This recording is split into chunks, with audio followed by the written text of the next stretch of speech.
Madam দেখি খুব মুডে আছে। এদিকে সিরাত ফিক করে হেসে স্বামীর বুকে চুপটি করে রইল। প্রমুখ সিরাতের পিঠ জড়িয়ে আবেগে চোখ বন্ধ করলো। আজ সারা রাত এভাবেই থাকবে? খিদে পেয়েছে? খাবো না? না, খাবেন না। প্রমুখ মেয়েটির চুলে মুখ ঘষে ঘোর লাগা কণ্ঠে বলল। ভাত না দিলে বউয়ের আদর খাবো। তৎক্ষণাৎ কি মনে হতেই সিরাত প্রমুখের গলায় টুপ করে চুম্বন করলো। এত তাড়াতাড়ি পেয়ে যাওয়ায় ছেলেটির চোখ বিস্ময়ে বড় বড় হয়ে যায়। অবাকে সুরে বলল, রিয়েলি বেবি, তুই আমাকে কিস করলে? সিরাতের মুখ বাঁকালো, গলা খামচে ধরে রাগান্বিত গলায় বলল। না, চুমু খেয়েছি। হেসে ফেলল প্রমুখ, ফিসফিস করে বলল, ওই দিন শাস্তির কথা মনে আছে? শাস্তি হিসেবে লং ড্রাইভে গেলে কেমন হয়? সিরাত তার বুক থেকে মাথা উঠিয়ে চোখে চোখ রাখলো। গলায় ঝুলিয়ে রাখা হাত প্রমুখের দাড়িযুক্ত গাল আলতো করে টেনে দিল। মিষ্টি সুরে বলল, দারুণ হয়, শাস্তি মাথা পেতে নিলাম।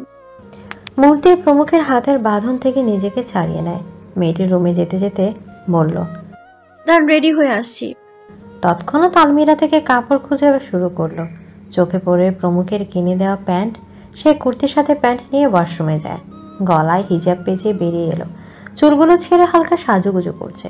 ততক্ষণে প্রমুখ গায়ের ঘামযুক্ত ড্রেস পাল্টে একটি টি শার্ট আর প্যান্ট পরে নেয়। ফ্রেশ হয়ে আসতে দেখলো বউ রেডি। পরিপাটি সিরাতকে দেখে মন ভরে যায়। এগিয়ে মেয়েধীন কোমরখানা শক্ত হাতে টেনে নিকটে এনে মুখের উপর পড়া চুলগুলো কানে গুঁজে দিল। সিরাত মাথা নুয়ে প্রমুখের টি শার্ট ধরে আছে। ছেলেটি তার থুতনিতে হাত রেখে উঁচু করলো। ওষ্ঠ জোড়ায় গভীর দৃষ্টি রেখে বলল, কন্ট্রোল হারাচ্ছি জান, এতটা সাজগোজ না করলেও চলতো। সিরাত ঠোঁট কামড়ে বিড়বিড় করলো, মাঝে মাঝে বউকে দেখে কন্ট্রোল হারানো ভালো। প্রমুখ নিঃস্বার্থ নয়নে এগিয়ে মেয়েটির গালে গালে ভেজা চুমু খেলো। সিরাত আবেশে চোখ বন্ধ করে অনুভব করতে থাকে স্বামীর আদর। প্রমুখ পরপর কপালে, নাকে, ডগায়, ঠুটনিতে টপাটপ চুমু খেয়ে আহ্লাদি কণ্ঠে বলল, চলো বউ, যাওয়া যাক। এদিকে রাতের আধারে শাঁ শাঁ করে ছুটে চলছে একটি কালো রঙের গাড়ি। ভেতরে বাজছে একটা সফট মিউজিক, ইংলিশ গান। শহরের এপাশ ওপাশ ঘুরে বেড়াচ্ছে তারা। রাত এখন আরও গভীর। এই নির্জন রাতে রাস্তা অনেকটাই ফাঁকা। শুধু তাদের গাড়িটায় চলছে নীরব রাস্তায়। সিরাত খুশিতে জানালার গ্লাসে মাথা ঠেকিয়ে চোখ বন্ধ করে। অনুভব করলো এই রাতের নিস্তব্ধতা। মনটা খুশিতে নেচে উঠছে। জীবনে এমন দিনই কল্পনা করেছিল কিশোরী বয়সে। তার সকল কল্পনা, ইচ্ছে সব কিছুই আপনা আপনি পূরণ হয়ে যাচ্ছে। না চাইতেও অজান্তে এই অসহ্য পুরুষটা মিটিয়ে দিচ্ছে। প্রমুখ ক্ষণে ক্ষণে বউকে দেখে ঘুরে পড়ে যায়। কেন জানে মেয়েটির গায়ের গন্ধ তাকে পাগল করে তোলে। একদম হুঁশ জ্ঞান হারাতে বসে। সে মিলি ঘ্রাণ নাকে টেনে অজানা সুখ হারাতে ইচ্ছে করে সারাক্ষণ টিপকে থাকতে, চুমোতে চুমোতে ভরিয়ে দিতে। এত কেন টানে মেয়েটা? কি আছে তার মাঝে যাদের প্রমুখ ঠিক থাকতে পারে না? অজান্তে কিছু একটা হয়ে যায়। জানালা দুটি খোলা থাকায় মৃদুবন্ধ বাতাসে মেয়েটির লম্বা চুল এলোমেলো হয়ে উঠছে। সবগুলো চুলই মুখে পড়ে বিরক্ত করছে প্রমুখকে। গাড়ির স্পিড ধীর করে প্রমুখ হাত বাড়িয়ে সিরাতকে কাছে টেনে নেয়। সিরাত প্রথমে হকচকে গেলেও পরক্ষণে সামনে নিল। গাড়িতে কোথাও বেরোলে এই কাজটা প্রমুখের যেন নিত্যদিনের অভ্যাসে পরিণত হচ্ছে। সিরাতও ছেলেটির বাম হাত নিজের দু হাতে জড়িয়ে কাঁধে কাঁধ রাখলো। চোখ বন্ধ করে বলল, আপনার মন খারাপ হলে কি করেন? এই প্রশ্নে প্রমুখের কি হলো কে জানে। দু হাত বাড়িয়ে বউয়ের কোমরখানা চেপে ধরল। সেকেন্ডের মাঝে হ্যাচকা টেনে নিজের কোলে বসে মেয়েটির ঘাড়ে ঠোঁট ছুঁয়ে বলল, মদ খাবে? হঠাৎ আক্রমণে এমনিতেই ভয়ে চুপসে গেছে মেয়েটি। সে ঘাড় ঘুরিয়ে প্রমুখের গলা জড়িয়ে ধরল। ভীত কণ্ঠে বলল, আগে গাড়ি থামান, অ্যাক্সিডেন্ট হবে তো। তৎক্ষণাৎ ব্রেক কষল প্রমুখ। সিরাতের পা দুটি টেনে নিজের দিকে আনলো। মেয়েটি কপাল কুঁচকে তাকায়। প্রমুখ এক টানে নিজের কোমর পেঁচিয়ে রাখলো সিরাতের দুটি পায়ে। দুপাশ থেকে সিরাতের পা দুটি জড়িয়ে ধরে আছে ছেলেটির কোমর। মেয়েটি এবার শক্ত করে চেপে ধরল প্রমুখের কোমরখানা। ছেলেটি বাঁকা হাসল। দুজনের মুখ অতি নিকটে, নাকে নাক আর ঠোঁটে ঠোঁট ছুঁয়ে যাবে। সিরাত লজ্জায় চোখ খিচে খিচে বন্ধ করে। প্রমুখ দুহাত দুপাশ থেকে বউয়ের চিকন চাকুন কোমরখানা শক্ত করে ধরে বলল, এবার বলো, মন খারাপ কেন? সিরাত ঠোঁট বুজে রাখা অবস্থায় কম্পিত গলায় বলল, কই, মন খারাপ নেই তো। প্রমুখের ঘন নিঃশ্বাস মেয়েটির চোখ মুখে পড়ছে। ছেলেটি আস্তে আস্তে সিরাতের গলায় মুখ ডুবিয়ে বলল, এটা কি জানো? সিরাত উত্তর দিল না, উল্টো এসি থাকা সত্ত্বেও ঘামা শুরু করলো। লোকটা হুঠাৎ যা তা করে বসে। লোকটা তাকানোর জো নেই। প্রমুখ তার দু হাতে বৃদ্ধাঙ্গুল দিয়ে মেয়েটির পেট স্লাইড করলো। গলায় ঘাড়ে ঠোঁট ছুঁয়ে দিতে কেঁপে উঠল সিরাত। দুহাত খামচে ধরল প্রমুখের গলা। অনবরত সেই কম্পন ধরানো স্পর্শ, সে কাঁপছে। ঘন হয়ে আসছে নিঃশ্বাস। ছেলেটি আরো অস্থিরতা বাড়িয়ে দিতে গলায় ছোট ছোট চুমু খেয়ে ঘোর লাগা কণ্ঠে বলে, এটাই তোমার শাস্তি, এটাই আমাদের লং ড্রাইভ। সিরাত দুপায়ে প্রমুখের কোমর আরো চেপে ধরল। প্রমুখ শক্ত করে মেয়েটির পিঠ জড়িয়ে ধরল নিমিষে। সিরাত মাথা আস্তে আস্তে পেছনে নিয়ে হালকা ঢুক গেল। ঘন ঘন শ্বাস ফেলে মিনমিন সুরে বলল, ছাড়ুন প্লিজ, নিঃশ্বাস নিতে কষ্ট হচ্ছে। প্রমুখ গলা থেকে ওষ্ঠ নাড়ে ফিস ফিস করে বলল, নিঃশ্বাস বন্ধ তো হয়ে যায়নি, তাছাড়া শ্বাস নিতে কষ্ট হলেই না লং ড্রাইভের ফিল পাওয়া যাবে। বউয়ের গায়ের গন্ধ আমাকে যে ভদ্র থাকতে দেয় না, বরাবরের মতোই আমি নির্লজ্জ হয়ে যাই।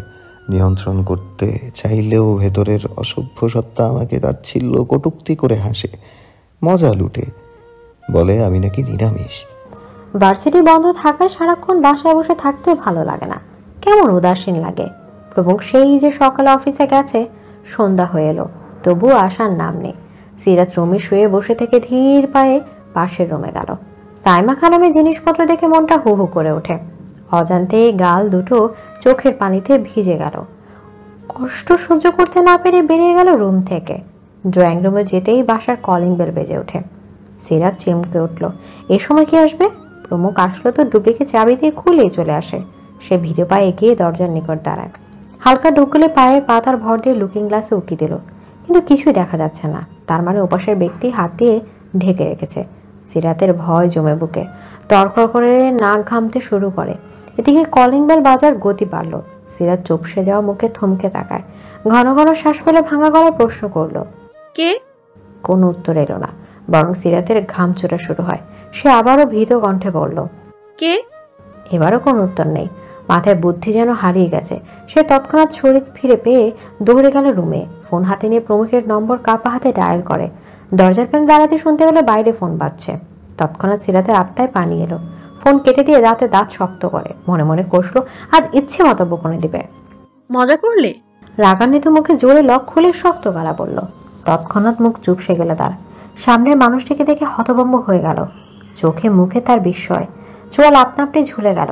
প্রমুখ হেসে ভেতরে চলে যায়। সিরাত তখনও অবাক চোখে সামনের দিকে তাকিয়ে আছে।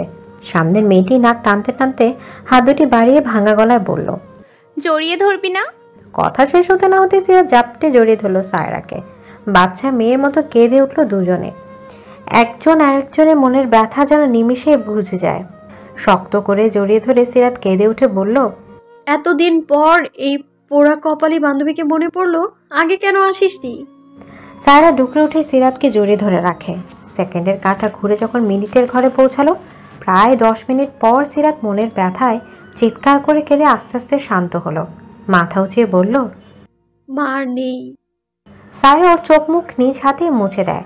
গালে চুম্বন করে বলল, শুনেছি দুদিন আগে ছুটিতে চট্টগ্রাম খালামুনির বাসায় ছিলাম। আমি ভীষণ সরি, তোর বিপদের সময় পাশে থাকতে পারিনি। জানিস খুব কষ্ট হচ্ছে আমার। আন্টি কত ভালোবাসতো আমায়। কথা শেষে হু হু করে কেঁদে ওঠে সায়রা। সিরাত ফুপিয়ে উঠল প্রাণের বান্ধবীকে পেয়ে। আজ যেন কান্নাটা থামছে না। কাছের মানুষকে পেয়ে দ্বিগুণ বেগে বের হচ্ছে। প্রমুখ ফ্রেশ হয়ে নিচে নামলো।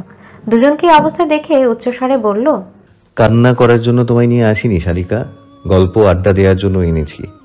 সায়রা তৎক্ষণাৎ সিরাতকে ছেড়ে একটু দূরে দাঁড়ায়। চোখ মুখ মুছে মলিন মুখে বলে, দুঃখিত ভাইয়া, মনকে মানাতে পারিনি। প্রমুখ সোফায় গা এলিয়ে নম্র কণ্ঠে বলল, বাসায় অতিথি এসেছে, তাও আবার প্রথম। কোথায় খাতির যত্ন করবে তা না, কান্না জুড়ে দিয়েছে। যাও কফি করে আনো। সিরাত শরীর ফিরে পেতে সায়রাকে নিয়ে ভেতরে আসলো। সোফায় বসে রান্নাঘরে যায়। সায়রাও গেল তার পিছু পিছু। সিরাত পেছন পেছন ঘুরে বলল, ওনার সাথে দেখা হলো কিভাবে? সায়রা দীর্ঘশ্বাস ফেলল। উদাসীন ভঙ্গিতে বলল, তোর সাথে কন্ট্যাক্ট করার জন্য আমি পাগল হয়ে যাচ্ছিলাম, কিন্তু কোনো উপায় পাচ্ছিলাম না। কাল সারাটা দিন খুঁজে বেরিয়েছি, আবরান আর আমি। শেষে রাতে মনে হয়েছে ভাইয়ের অফিসের কথা। তৎক্ষণাৎ সকাল সকাল সেখানে চলে যায়, কিন্তু কবির আসে না। উনি বলল বিকেল হবে আসতে, কোথায় যেন জরুরি কাজে গিয়েছে। আমি অপেক্ষা করে সেখানেই থাকি। একটু আগেই উনি আসলো আর আমাকে দেখেই এক গাদা শর্ত জুড়ে দিল, তবেই নাকি এ বাসায় নিয়ে আসবে। সিরাত কপালে ভাঁজ ফেলে কৌতূহল চোখে বলল, শর্ত? কিসের আবার শর্ত? এ বাসায় আসতেও শর্ত মানতে হবে? এত বড় অপমান আমার বান্ধবীকে। ওনাকে তো আজ আমি। আরে কুল সিরাত, শুন পুরোটা। সিরাত রাগ নিয়ন্ত্রণ করলো। তার ইচ্ছে হচ্ছে এই লোকটাকে মেরে ফেলতে। সায়রা বলতে শুরু করে, উনি বললেন বাসায় গিয়ে কান্না করা যাবে না, অনেক কষ্টে নাকি তুই স্বাভাবিক হয়েছিস। আমার কান্না দেখে তুই কষ্ট পাবি, কাঁদবি, তাই আমার কান্না করা মানা। বুঝেছিস ব্যাপারটা? ভাইয়া কতটা ভালোবাসলে এমন পাগলামি শর্ত জুড়ে দেয়? সিরাতের কপালে ভাঁজ পড়ল। সায়রা যা বলল সব কি সত্যি? লোকটা আসলে তাকে নিয়ে চিন্তা করে? সিরাত কফি মগে ঢেলে বলল, আর কি শর্ত? আন্টির কথা তোলা যাবে না, ইমোশনাল করা যাবে না, উল্টো বোঝাতে হবে, আড্ডা দিতে হবে। সিরাত বান্ধবীর হাতে একটি মগ বাড়িয়ে দিয়ে প্রমুখের কাছে যেতে যেতে বলল, কবির ভাইয়ের সাথেই তো আসতে পারতি। সায়রা আসলো তার পিছু পিছু। প্রমুখের হাতে কফি দিয়ে সিরাত বসলো পাশের সোফায়। সায়রা তার পাশে আয়েশ করে বসে বলল, উনি কাজে ব্যস্ত ছিল, তাছাড়া আমার সমস্যা হয়নি, বরং খাওয়া দাওয়া আয়েশ করা সবকিছুর ব্যবস্থা করেছিল। প্রমুখ কফিতে ঠোঁট ছুঁয়ে চুমুক দিয়ে বলল, যদি শুনতাম কবির ঠিকমতো আমার শালিকার যত্ন আত্মি করেনি, তাহলে খবর ছিল, ওর টাকলা মাথা ন্যাড়া করে দিতাম। তৎক্ষণাৎ খিলখিল করে হেসে উঠল দুই বান্ধবী। সিরাত মুখ ফুলিয়ে বলল, আপনার কি এত কাজ ছিল, সন্ধ্যায় আসতে হলো যে? মিস করছিলে নাকি? বই গেছে। সায়রা হেসে ওঠে টিপ্পনি কেটে বলল, আলবাত মিস করে, একদম সেকেন্ডে সেকেন্ডে। প্রমুখ তাল মেলালো। তার বলতে জানি সবই। সিরাত কটমট করে তাকায় দুজনের দিকে। অতঃপর তিনজন ধীরে ধীরে গল্পে হারিয়ে যায়। নানা রকম কথার ভাঁজে হাসি, আড্ডা আর গল্প। রাতের খাবার সিরাত আর সায়রা মিলে রেডি করে। তিনজন জম্পেশ একটা খাওয়া দাওয়া দিয়ে আবারও মুভি দেখা মনোযোগ হয়। সেই রাতে কারোরই ঘুম হলো না। শুধু এতদিনে জমিয়ে রাখা কথা উগড়ে দিল সিরাত। সায়রার মুখ থেকে কথা ফোরায় না, যেন কত বছর পর তাদের দেখা। একের পর এক কথায় হারিয়ে গেল অজানায়। শেষ রাতের দিকে প্রমুখতে প্রাইভেসি দিয়ে উঠে চলে যায় নিজের রুমে। ঘুমো ঘুমো কণ্ঠে বলে, তোমরা গল্প করো, ততক্ষণে একটু ঘুমিয়ে নেই, প্রচুর ঘুম আসছে। সিরাত মাথা দুলালো। সায়রার উদ্দেশ্যে প্রমুখ বলল, শালিকা, খারাপ কথা হবে, শুভরাত্রি। ওকে ভাইয়া। প্রমুখ চলে যায়। তাদের গল্প শুরু হয় নতুন করে। একজন আরেকজনের কাঁধে মাথা রেখে গল্প করে যায় ঘন্টার পর ঘন্টা। ভোররাতে কফিকে আর টিকতে পারল না দুজনে। শেষে না চাইতেও ফ্লোরে ঘুমিয়ে পড়ল। সকাল 10টায় প্রমুখ উঠে টিভি রুমে উকি দিয়ে দেখল মেয়ে দুটি একে অপরকে ধরে বেঘরে ঘুমাচ্ছে। তপ্ত শ্বাস ফেলেই নিজেই আজ চলে গেল কিচেনে। জুলেখা হয়তো কলেজে চলে গেল। নিজ হাতে সায়রার জন্য বিশেষ পদে রান্না করে টেবিলে সাজায়। এরপর ফ্রেশ হতে হতেই জোহরের আজান দিয়ে ফেলে। প্রমুখ চুল হাত দ্বারা ঝেড়ে সিরাতকে ডাকলো। প্রথমে কেউ না উঠলেও আস্তে আস্তে উঠল দুজন। সায়রা ফ্রেশ হয়ে ডাইনিংয়ে গিয়ে বসলো। বাসায় যেতে হবে ভাইয়া, আম্মু অনেকবার কল দিছে। প্রমুখ 3টে প্লেটে পোলাও বেড়ে চেয়ারে বসলো। নরম স্বরে বলল, আর কিছুদিন থেকে যাও, সিরাতের ভালো লাগবে। না ভাইয়া, আমি বরং এরপর প্রস্তুতি নিয়েই আসবো। প্রমুখ কড়া করে মাছ ভেজেছে তাদের জন্য। সেই মাছ সায়রার প্লেটে দিয়ে বলল, কথা দিচ্ছ? সিরাত জানলে কষ্ট পাবে। তৎক্ষণাৎ উপস্থিত হলো সিরাত। সদ্য গোসল করায় স্নিগ্ধ লাগছে। প্রমুখ এক নজর তাকে চোখ টিপ মারল। সিরাত তার লক্ষ্য করে চোখ গরম করে তাকায়। সায়রা বসে বলল, ভাইয়া রান্না করেছে। প্রমুখ মুখ ফুলিয়ে উত্তর দিল, কি মনে হয়? সিরিয়াসলি বিশ্বাস হচ্ছে না। প্রথমে আমারও বিশ্বাস হয়নি। কি লাকি রে তুই, সত্যি একটা জিনিয়াস স্বামী পেয়েছিস। সায়রা অবাকে সুরে বলল। সায়রার প্রশংসায় প্রমুখ ঠোঁট টিপে হাসলো। সিরাত ভেঙচি কেটে বলল, কচু পেয়েছি। না চাইতেও কিছু পেলে মানুষ তার কদর করা ভুলে যায়, তেমনি তোমার অবস্থা তাই হয়েছে। সায়রা প্রমুখের সাথে মত প্রকাশ করে খেতে খেতে বলল, সহমত ভাইয়া, সহমত। ইস, দরদ কত ভাইয়ের জন্য। সিরাত হেসে খাওয়া শুরু করলো। প্রমুখ পানি এগিয়ে দেয়। সায়রা খেতে খেতে অপরাধী কণ্ঠে বলল, সিরাত শোন, বল। বাসায় যেতে হবে। তৎক্ষণাৎ খাওয়া থেমে গেল সিরাতের। হতাশ চোখে চাইলো সামনে বসা সায়রার দিকে। সায়রা বুঝতে পেরে গলা খাকারি দিয়ে বলল, আজ আসলে কোনো প্রিপারেশন নিয়ে আসিনি তো, বুঝিসই তো আম্মু কেমন। আম্মু জানে না আমি কাল কোথায় ছিলাম, তাই আজ যেতেই হবে রে। আমি না হয় কয়দিন পর প্রস্তুতি নিয়ে এলাম। সিরাত ফোঁস করে নিঃশ্বাস ফেলল। সে জানে সায়রার আম্মু অনেক বেশি পজিটিভ, শত মন খারাপ হলেও প্রকাশ করলো না। বুকের চাপা আর্তনাদ ভাতের লোকমার সাথে গিলে ফেলে ছোট করে বলল, খেয়ে নে। প্রমুখ দেখল সবকটা, দীর্ঘশ্বাস ফেলে অল্প খেয়েই উঠে যায়। খাওয়া শেষে সিরাত সব গুছিয়ে রাখছিল, তখন সায়রা তার ব্যাগ কাঁধে নিয়ে সিরাতকে বলল, হাসি মুখে বিদায় দিচ্ছিস তো নাকি? থমথমে গলায় সিরাত বলল, দিচ্ছি বলেই যেতে পারছিস, কিন্তু পরের বার বিদায় দিব না। সায়রা জড়িয়ে ধরল সিরাতকে। সিরাত তৎক্ষণাৎ ফুপিয়ে উঠল। হঠাৎ এসে কেন হঠাৎ চলে যাচ্ছিস? কেউ বোঝে না আমায়। আসবো, প্রমিস। সায়রা মাথায় হাত বুলে প্রমুখকে তাড়া দিল। অতঃপর চোখের পলকেই প্রমুখ তাকে গাড়ি করে নিয়ে গেল, রেখে গেল বারান্দায়। দাঁড়িয়ে বান্ধবীর জন্য অশ্রু বিসর্জন দেয় সিরাতকে। মনটা কেমন হু হু করছে, চাপা কষ্টে বুকটা ফেটে যাচ্ছে তার। তবুও খুব কষ্টে চোখের পানি মুছে ফ্লোরে শুয়ে ফুপিয়ে উঠল, বিড়বিড় করলো, আবার কবে আসবি সায়রা? তুই থাকলে যে কষ্টটাও অজানায় হারিয়ে যায়, বুকের ভেতর শান্তি শান্তি অনুভব হয়। ভাবি হঠাৎ রান্নাঘরে? সিরাত ঘামযুক্ত চোখ মুখ গলা মুছল আঁচল দিয়ে। আজ হঠাৎ করে ইচ্ছে হয়েছে প্রমুখের সব পছন্দের খাবার রান্না করার জন্য। জামাই ছেলে হয়ে যদি রান্না করে খাওয়াতে পারে, তাহলে সে পারবে না কেন? তাছাড়া সিদ্ধান্ত নিয়েছে আজ থেকে সেই রান্না করবে। এবার থেকে ভালো বউ হওয়ার ট্রাই করবে সে। সিরাত লবণ ছিটালো মাংসে, গরুর কালো বোনা খুন্তে দিয়ে নাড়তে নাড়তে ক্লান্ত কণ্ঠে বলল, রান্না করার শখ জেগেছে। দারুণ ব্যাপার, ভাইয়াকে জানাতেই হয়। জুলেখা কথা শেষে উচ্চস্বরে প্রমুখকে ডাকলো। সিরাত ঠোঁট টিপে হাসছে। দুপুরে কাট কাট রোদে রান্না করে টেকা মুশকিল। এটাই শেষ আইটেম তার, বাকিগুলো অলরেডি তৈরি করে ফেলেছে। জুলেখা কলেজ থেকে একটু আগে বাসায় ফিরে এসে দেখলো সিরাত রান্নাঘরে। তৎক্ষণাৎ চোখ মুখ বড় করে হয়ে যায়। প্রমুখে দেখেও সাড়া পেল না বেচারি।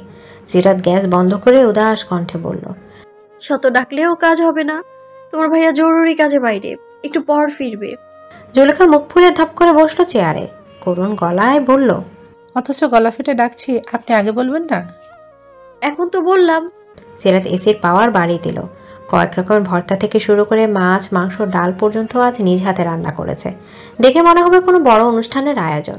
সিরাত পায়েসের বাটি সাইডে রেখে সালাদ তৈরি করতে শুরু করলো।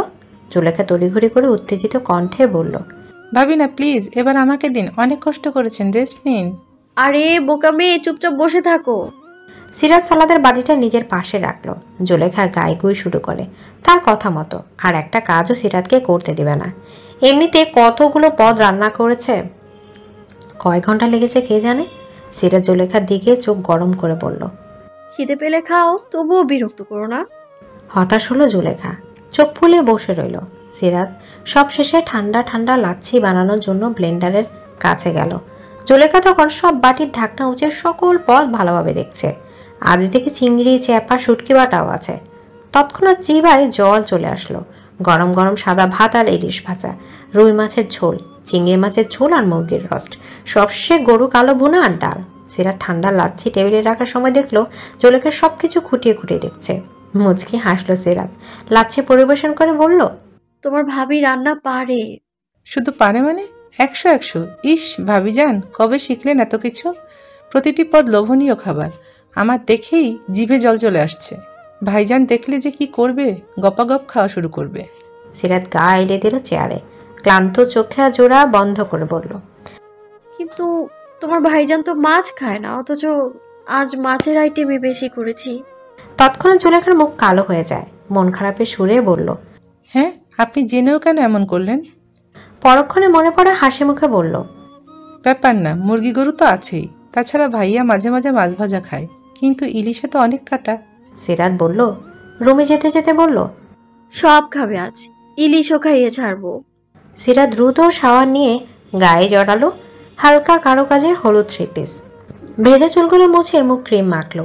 নিজের অযত্নের মুখখানায় এ কদিনে ব্রণ উঠে গেছে, তাও একটা নয় 2 গাল কপাল আর থুতনিতে অনেকগুলো।